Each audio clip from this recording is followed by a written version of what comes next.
مش هشوفك تاني. يصير حي لا. سلام. سلام يا صاحبي. لما انت ناوي تموت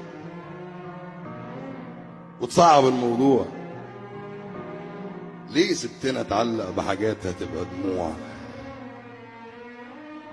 ليه يعني عودتني على حضن مش دايم؟ طب اديك اهو نايم وانا صاحي بيك موجوع. قبل ما تمشي انا جيت علشان اسلم بس، علشان ابوسك بس. والاوضه بابها الغبي مكتوب عليه ممنوع. كل الدكاتره هناك ولا يعرفوك حتى، ولا يعرفوا ان اكيد هتحب اكون حاضر. كان يومها اول يوم اسكت اقول حاضر.